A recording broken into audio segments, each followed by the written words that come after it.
Guys, what's happening? I'm Dr. Boyce Watkins from Your Black World and the Black Business School. I hope you guys are having a good day. I wanted to address something that I was asked about today. You guys asked me questions, and I told you guys I love answering all your questions. So if you have more questions, you can feel free to put them in the comment section. You can ask questions about anything in the Black community. You can ask about economics, of course. I have a PhD in finance, but you can also ask about Black issues. I'm a 47-year-old man who knows what it's like to be Black, and as a college professor, I've thought about a lot of different things, and I have some interesting points of view on a lot of topics. But instead of me sharing my point of view on this, let me share your point of view on this.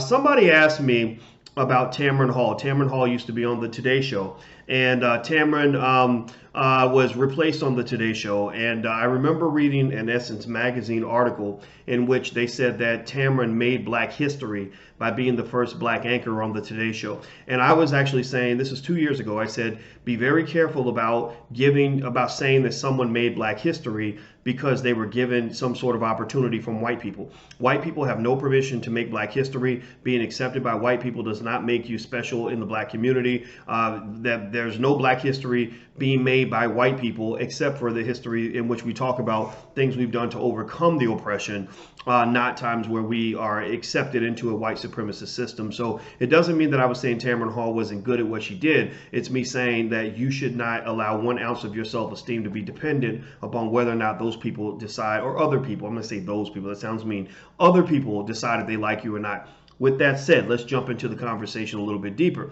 Now, I took a survey. Somebody asked me about Tamron Hall's baby. She's recently had a baby, and she had a baby with a guy who wasn't Black. His name is Matt something. Stephen Greener. And Stephen Greener, I'll tell you a little bit more about him. Stephen Greener, one thing I'll tell you now is that based on the pictures I saw, he doesn't look like a brother. And a lot of people were responding to that. A lot of people had a lot to say about that, a lot of comments online. And we did a survey on Your Black World. And the question was, do you think the media celebrates Tamron Hall's baby more because the baby is half white? Now, that question came up not just because someone asked me about it, but also because I'm in the grocery store and I see the cover of People and they're talking about Tamron Hall's new baby. And I found that fascinating because a lot of Black women have babies and they don't put them on the covers of magazines. And I thought, okay, maybe part of it is legitimate in the sense that Tamron had her baby at 48 years old, which is really awesome. But then the other part of me said, I wonder if it's because he's not Black. They like the Meghan Markle thing. It seems that the media gets real excited when a Black woman marries a rich white man. And the narrative in media pretty much has been, because of the mass incarceration epidemic and things like that, that white people have imposed on Black people, that white America put on us.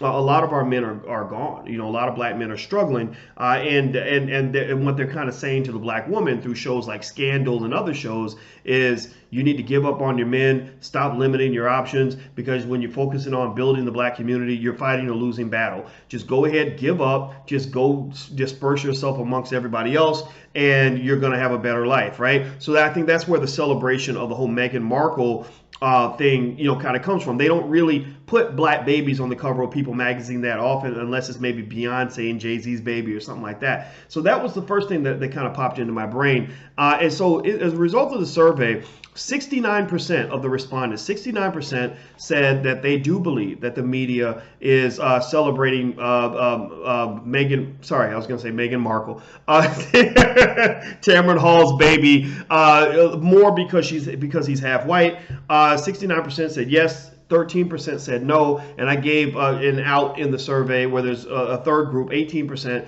who said they're not sure. So out of the people who said yes or no, I'm going to say about 80% of those people feel that there is a racial bias here, right? Out of the people that actually gave a response, as opposed to those who just said, oh, I don't know, but you wimps. I'm kidding. So anyway, here's a little bit about Tamron's husband. His name is Stephen Greener.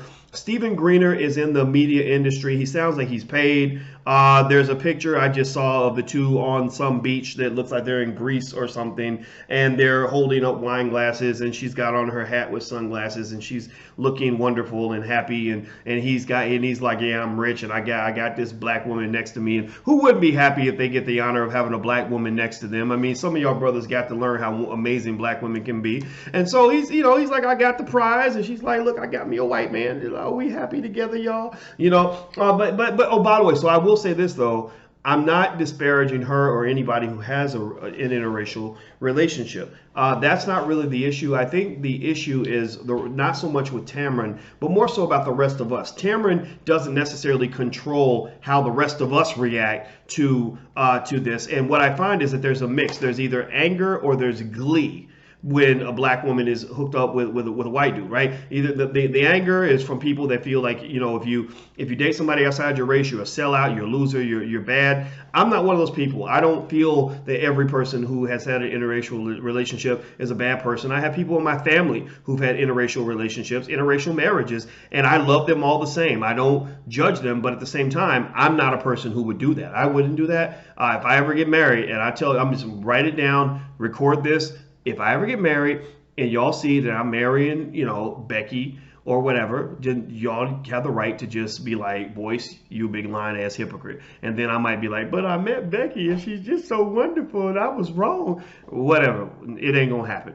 But then there's the other side where there's glee, where Negroes get a little bit too damn happy when they see a black woman with a rich white man. I'm saying they just get a little too giddy, get a little too like, oh, this is wonderful. And the reason they're acting that way, the giddy ones are acting that way usually because either they feel that being accepted by white people is a come up, like it's a come up, it's a step up, right? Either that or two, you've been so tarnished and damaged by what you've seen in the black community as we're working through the struggle that you feel that getting away from blackness is your key to salvation, that you feel that somehow their shit does not stink and that they don't have relationship problems like everybody else because they've been whisked away into this wonderful world with called rich white man, right? Either way, whether you are extremely mad or have extreme glee, I encourage you to just always never forget that every relationship is individual, but there are systematic factors there that do shape how we view whiteness and how we view race in America. And a lot of our people are pretty brainwashed to believe that white is right, white is better, all this other stuff.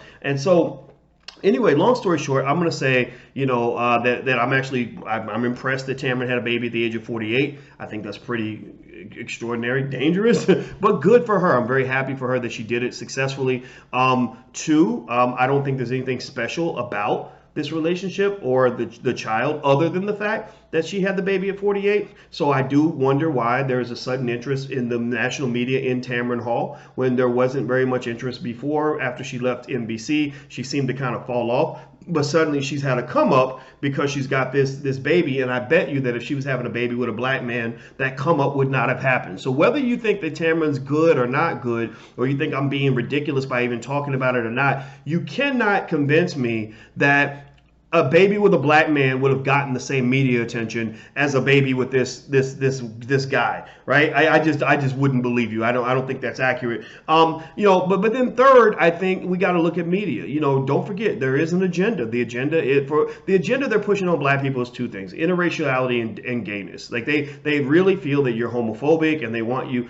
So a lot of the movies will make the most prominent character gay, or they will make the most prominent black woman, they will put her in an interracial relationship because they feel that they're civilizing you and they're educating you and they're helping you evolve. And I'm not telling you how to evolve. I'm just saying evolve in the way that you want to evolve, not in the way they tell you to evolve, because that's the nature of white supremacy. White supremacy comes with friendly paternalism, where it's like, oh, we like you people, but you're a little stupid, so we want to make you better. And that's kind of what they do with black folks through media and everything else. That's why if I had a child today, I wouldn't send my child to no public school. I wouldn't have my child listening to the radio where they're paying all these rappers to go out and tell black people to kill each other and do stupid things. I also wouldn't want my child working for other communities. I'd have my child working for me. And then lastly, I would talk to my child about having a critical eye in terms of the media that they see, so they're not absorbing the poison mindset that's leading so many black people into emotional and economic despair. So anyway, that's it. I'm out of here, guys.